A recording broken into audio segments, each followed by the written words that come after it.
ಇವಾಗ ತಾನೇ ಬಂದಾಗ ಪ್ರೇಮ್ ಸರ್ ಕಾಲ್ ಮಾಡಿದಾಗ ಹಿಂಗೆ ಇದೆ ಅಂತಂದ್ಬಿಟ್ಟು ಬಾ ಮಗನೇ ನೀನು ಅಂತಂದ್ರು. ಅದಕ್ಕೋಸ್ಕರ ಈ ವಾರಣಾಸಿಯಿಂದ ಮಾರ್ನಿಂಗ್ ಫ್ಲೈಟ್ ಬಂದಿದ್ದು. ಇವಾಗ ಹೋಗಿ ಅದೇ ಕೆಲಸ. ಫಸ್ಟ್ ಡಿಫಾರ್ಮೇಶನ್ ಡೆಫಿನೆಟ್ಲಿ ಯಾಕೆ ಆಗ್ತೀನಿ, ಯಾಕೆ ಅಂತಂದ್ರೆ ನಮ್ಮ ಬಗ್ಗೆ ಮಾತಾಡ್ಬೋದು ಸರ್. ಅವ್ರ ತಾಯಿ ಬೇರೆ ಅಲ್ಲ, ನಮ್ಮ ತಾಯಿ ಬೇರೆ ಅಲ್ಲ. ಸೂಳೆ ಮಗ ಅಂತ ಬೈದ್ರೆ ಎಂತ ನನ್ನ ಮಗನ್ಗೂ ಅದು ಅಡಿಯಿಂದ ಏರುತ್ತೆ ಮೇಲಕ್ಕೆ, ಆಯ್ತಾ. ವಾಪಸ್ ಒಂದೇ ನಿಮಿಷ ಎಲ್ಲಿದೆಯೋ ಬಾರೋ, ಅದೆಲ್ಲೋ ಏನೋ ತಾಕತ್ತಿದ್ರೆ ಫೋನ್ ತೆಗೀರಿ ಬನ್ನಿ ಅದು ಇದು ಅಂತೆಲ್ಲ ಬರ್ತೀವಲ್ಲ. ಎಲ್ಲಿ ಹೋಗಿದೀವಿ? ಬೆಂಗಳೂರು ಬಿಟ್ಟು ಹೋಗಿದೀವ, ಎಲ್ಲರ ಗಡಿ ದಾಟಿ ಹೊಟ್ಟೋಗ್ಬಿಟ್ಟಿದೀವ. ನಮ್ಮೂರು ಮಂಡ್ಯ ಹತ್ರ ಕೆರ್ಕೋಡು, ನಾವು ಇರೋದು ನಾಗರಬಾವಿ ಹುಲ್ಲಾಳ್ ರೋಡಲ್ಲಿ, ಅಲ್ಲೇ ಇರ್ತೀವಿ. ಎಲ್ಲಿ ಹೋಗ್ತೀವಿ ನಾವು? ಅಂದ್ರೆ ಮಾತಾಡೋಕೆ ಒಂದು ಸ್ಟೇಜ್ ಸಿಕ್ತು, ಮೈ ಸಿಕ್ತು ಅಂತ ಮಾತಾಡೋಕೆ ಅಂತಂದ್ರೆ ನಾವು ಮಾತಾಡ್ತಾ ಇರ್ತೀವಿ.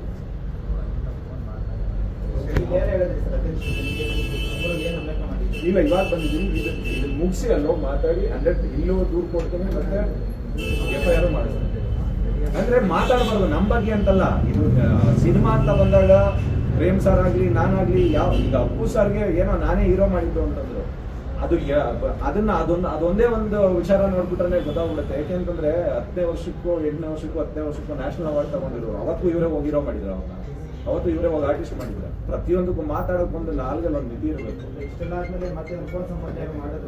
ಯಾರು ನಾನೇನು ಮಾಡಲಿ ಸರ್ ಅವ್ರಿಗೆ? ಯಾಕೆಂದ್ರೆ ಅವಾಗೂ ನನಗೂ ಸಂಬಂಧನೇ ಇಲ್ಲ. ಆ ಸಂಬಂಧಗಳೆಲ್ಲ ಮುಗಿದೋಗಿದೆ. ಇವತ್ತಿಗೆ ಮೋಸ್ಟ್ಲಿ ನನ್ನ ಪ್ರಕಾರ ಅಂತ ಅನ್ಸಿದ್ದು, ಆ ವ್ಯಕ್ತಿಗೆ ಯಾರಾದ್ರೂ ಅವ್ರ ಮನೆಯವರು ಟ್ರೀಟ್ಮೆಂಟ್ ಕೊಡಿಸಿದ್ರೆ ಕರೆಕ್ಟ್ ಅಂತ ಅನ್ಸುತ್ತೆ.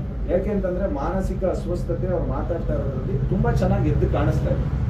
ಯಾಕೆಂತಂದ್ರೆ ಪ್ರತಿಯೊಬ್ರು ಎಲ್ಲಾರ ಬಗ್ಗೆನೂ ಮಾತಾಡ್ತಾ ಇದ್ದಾರೆ. ಅದು ಅವ್ಯಾಚ ಶಬ್ದಗಳನ್ನ ಯೂಸ್ ಮಾಡ್ಕೊಂಡು ಮಾತಾಡ್ತಾ ಇರೋದ್ರಿಂದ ಖಂಡಿತವಾಗ್ಲೂ ದಯವಿಟ್ಟು ಈ ಮೀಡಿಯಾ ಮುಖಾಂತರ ಹೇಳ್ತಾ ಇದೀನಿ, ಅವ್ರ ಮನೆಯವ್ರು ಯಾರಾದ್ರೂ ಇದ್ರೆ ಅವ್ರನ್ನ ಕರ್ಕೊಂಡು ಹೋಗಿ ಹಾಸ್ಪಿಟಲ್ ಸೇರಿಸಿ ಅವ್ರಿಗೊಂದು ಟ್ರೀಟ್ಮೆಂಟ್ ಕೊಡಿಸಿ. ಇಲ್ಲ ಅಂತಂತಂದ್ರೆ ಎಲ್ಲಾರ ಬಗ್ಗೆ ಈ ತರದ್ದು ಮಾತಾಡೋದು ಸರಿಯಲ್ಲ. ಮುಂದೊಂದಿನ ಏನಾದ್ರೂ ಪ್ರಾಬ್ಲಮ್ ಆಯ್ತು ಅಂತಂದ್ರೆ ನೀವೇ ಅನುಭವಿಸ್ಕೋಬೇಕಾಗುತ್ತೆ. ನೀವೇ ಸರ್ಟಿಫಿಕೇಟ್ ಕೊಟ್ರೆ ಕೋರ್ಟಲ್ಲಿ ಕೇಸ್ ನಿಲ್ಲುತ್ತಾ ಸರ್ ಮಾನಸಿಕ ಅಸ್ವಸ್ಥ ಅಂತ? ಅಲ್ಲ, ನಾನ್ ಹೇಳ್ತಾ ಇಲ್ಲ ಸರ್. ನಾವು ಅದನ್ನ ವಿಡಿಯೋನ ನೋಡಿದಾಗ ನನ್ಗೆ ಅನ್ಸಿದ್ದು ಅಂತ ಹೇಳ್ತಾ ಇದ್ದೀನಿ. ಯಾರದು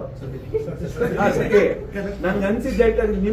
ನಿಮಗ್ ನೋಡಿದಾಗ ಅನ್ಸಿಲ್ವಾ? ಯಾಕೆಂದ್ರೆ ನಾನು ಒಬ್ಬನ ಬಗ್ಗೆ ಮಾತಾಡಿದ್ರೆ ಓಕೆ ಇವ್ರಿಗೇನೋ ನನ್ಗೂ ಅವ್ರಿಗೂ ಇಶ್ಯೂಸ್ ಇದೆ ಅಂತ ಅನ್ಸುತ್ತೆ. ಪ್ರೇಮ್ ಸರ್ ಬಗ್ಗೆ ಮಾತಾಡ್ತಾರೆ, ಮತ್ತೆ ಇವ್ರಿಗೆ ಯಾರಿಗೂ ಕೆಪಿ ಶ್ರೀಕಾಂತ್ ಸರ್ ಬಗ್ಗೆ ಮಾತಾಡ್ತಾರೆ, ಧ್ರುವನ್ ಬಗ್ಗೆ ಮಾತಾಡ್ತಾರೆ, ಮತ್ತೆ ಅದಾದ್ಮೇಲೆ ಪುನೀತ್ ಸರ್ ಬಗ್ಗೆ ಮಾತಾಡ್ತಾರೆ, DK ಸರ್ ಬಗ್ಗೆ.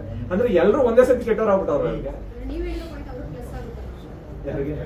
ಮಾನಸಿಕ ಅಸ್ವಸ್ಥ ಅಂದ್ರೆ ಅವ್ರಿಗೆ ಪ್ಲಸ್ ಆಗ್ಬಿಡ್ತದೆ ಅಂತ ಹೇಳುದು. ಅಲ್ಲ, ನಾನೇನ್ ಹೇಳ್ತಾ ಇದೀನಿ ಅಂತಂದ್ರೆ ಇರ್ಬಹುದೇನೋ ಅಂತ. ನಾನು ಸರ್ಟಿಫಿಕೇಟ್ ಕೊಡ್ತಾ ಇಲ್ಲ, ಇರ್ಬಹುದೇನೋ ಅಂತ ಜಡ್ಜ್ ಮಾಡ್ತಾ ಇದ್ದೀನಿ ಅಷ್ಟೇ. ಬಟ್ ಕೊಟ್ಟಾದ್ಮೇಲೆ ಗೊತ್ತಾಗುತ್ತೆ. ಯಾಕೆಂತಂದ್ರೆ ಕೋರ್ಟ್ ಅಲ್ಲಿ ಕೇಸ್ ಕೊಟ್ಟಾದ್ಮೇಲೆ ಟ್ರೀಟ್ಮೆಂಟ್ ಮಾಡಿಸ್ತಾರಲ್ಲ, ಇವ್ರು ನಿಜವಾಗ್ಲೂ ಈ ವ್ಯಕ್ತಿ ಕರೆಕ್ಟ್ ಆಗಿದಾರ, ಇಲ್ಲಾಂದ್ರೆ ಮಾನಸಿಕ ಅಸ್ವಸ್ಥತೆಯಿಂದ ಇದಾರ, ಇಲ್ಲ ಅಂತಂದ್ರೆ ಮೆಂಟಲಿ ಡಿಸ್ಟರ್ಬ್ಡ್ ಏನನ್ನೋದು ಗೊತ್ತಾಗುತ್ತಲ್ಲ, ಟ್ರೀಟ್ಮೆಂಟ್ ಮಾಡಿಸ್ತಾರೆ.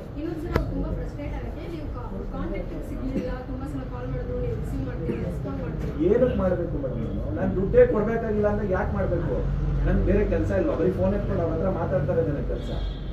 ನಾನೇನು ಕೊಡ್ಲೇಬೇಕಾಗಿಲ್ಲ ಅಂದ್ರೆ ಏನು ಮಾಡ್ಬೇಕು? ಕೊಡ್ಲೇಬೇಕು ಅಂತಂದ್ರೆ ಲೀಗಲ್ ವೇ ಹೋಗಿ ಅಲ್ವಾ? ಮತ್ತೆ 25 ಲಕ್ಷ ಮ್ಯಾಟ್ರ್ ಸರ್, 25 ಲಕ್ಷ ಅದೇ ಹೇಳದ್ನಲ್ಲಪ್ಪ.